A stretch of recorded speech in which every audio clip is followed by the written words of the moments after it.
जवाब देगा सबसे पहले हाथ उठाएगा। क्लियर? चलिए पहला प्रश्न रखता हूँ आपके सामने। ये है 5 लाख का चलिए जवाब कौन देता है? चलिए इन दोनों में सब, ये है 5 लाख 5 लाख, ठीक है। 5 लाख का प्रश्न है, जीता कौन? चलिए, तो भारत का राष्ट्रीय खेल कौन सा है?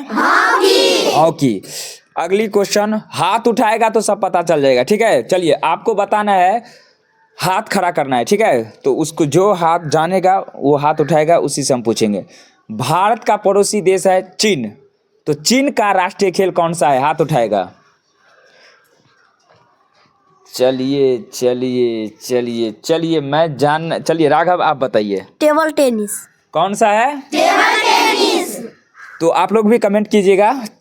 भारत का एक पड़ोसी देश है चीन, उनका राष्ट्रीय खेल कौन सा है? Table tennis. Table tennis. चलिए अगला क्वेश्चन, पाकिस्तान भी पड़ोसी देश है भारत का, तो हाथ उठाएगा। जो पाकिस्तान का राष्ट्रीय खेल कौन सा है?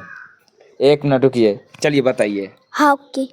पाकिस्तान का राष्ट्रीय खेल हॉकी, बिल्कुल सही जवाब। चलिए अगला प्रश्न है, भूटान भी है पड़ोसी देश, ठीक है।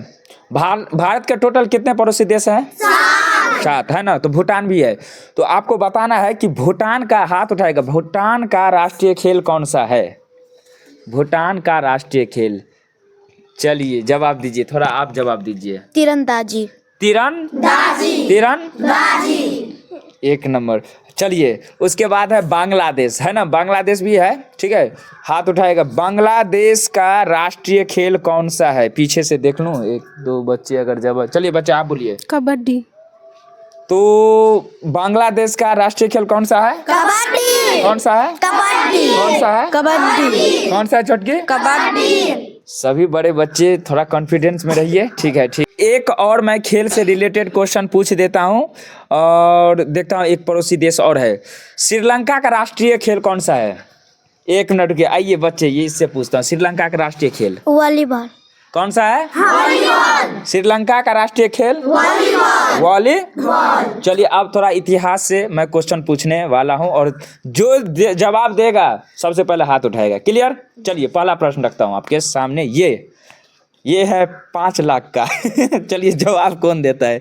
चलिए इन दोनों में सब, ये है 5 लाख 5 लाख, ठीक है। 5 लाख का प्रश्न है, जीता कौन? चलिए वर्तमान समय में सिंधु नदी का नाम सिंधु है, तो ऋग्वैदिक समय में इसी नदी का नाम क्या था? सिंधु। क्या नाम था? सिंधु। हाथ उठाएगा, इसमें नहीं पता चलता, हाथ उठाएगा तो हम समझ जाएंगे, ठीक है। चलिए फिर से दूसरा क्वेश्चन पूछता हूँ।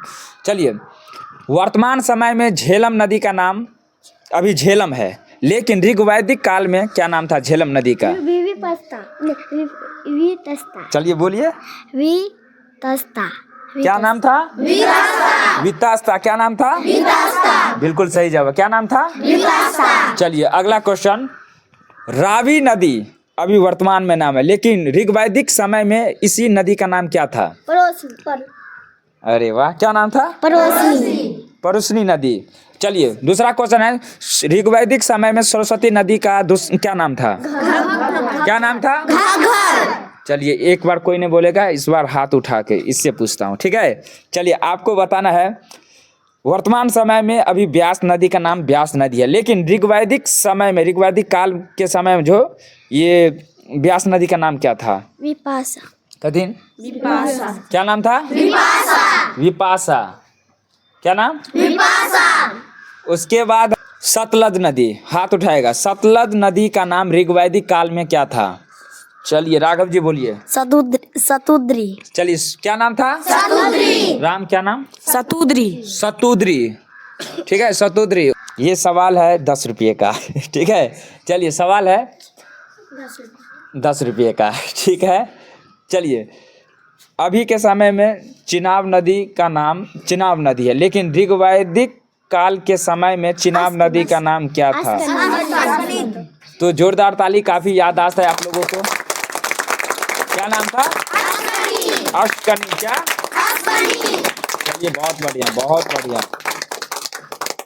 इतिहास से रिलेटेड एक और सवाल मैं पूछ देता हूं आप लोगों से। ऋषभ देव का प्रतीक चिन्ह क्या था? ऋषभ देव का प्रतीक चिन्ह, चलिए बताइए। सांड। थोड़ा नजदीक आ जाइए। ऋषभ देव का टोटल कितने तीर्थंकर हैं? 24। अंतिम तीर्थंकर का नाम बताइए। महावीर। और महावीर का प्रतीक चिन्ह क्या है? सर्प। नहीं, कोई बच्चे ऐसे हैं जो बता सकता है? चलिए यहाँ पे आइए आप। महावीर लास्ट तीर्थंकर है जैन धर्म के, ठीक है। उसको उसका जो है प्रतीक चिन्ह क्या है ये बताइए। सिंह। सिंह, जोरदार ताली, बहुत अच्छा, सिंह सही है, सिंह सिंह। चलिए उसके बाद एक लास्ट और आखिरी सवाल है, पार्श्वनाथ ये कितने नंबर पे आता है तीर्थंकर? 22, 19, 23, 24, कितने नंबर पर? 23। यहाँ पर आइए। ये देखिए विभा कुमारी है, बहुत अच्छा इसका मेहनत होता है। यहाँ पर आ जाइए। तो आपको बताना है कि पार्श्वनाथ कितने नंबर पर तीर्थंकर है? 23 नंबर पर। और पार्श्वनाथ का प्रतीक चिन्ह क्या है? सर्प। सर्प, जोरदार ताली, बहुत बढ़िया बहुत बढ़िया बहुत बढ़िया। आ जाइए। चलिए मित्रों, तो आज का क्लास बच्चों के साथ आप लोगों का कैसा लगा कमेंट कीजिएगा और अपना फीडबैक जरूर छोड़िएगा। और मिलते हैं इसी प्रकार में फिर से नई उद्देश्य के साथ, नई वीडियो में, नई ऊर्जा के साथ। तब तक के लिए खुश रहिए, मुस्कुराते रहिए, मेहनत करते। जय हिंद।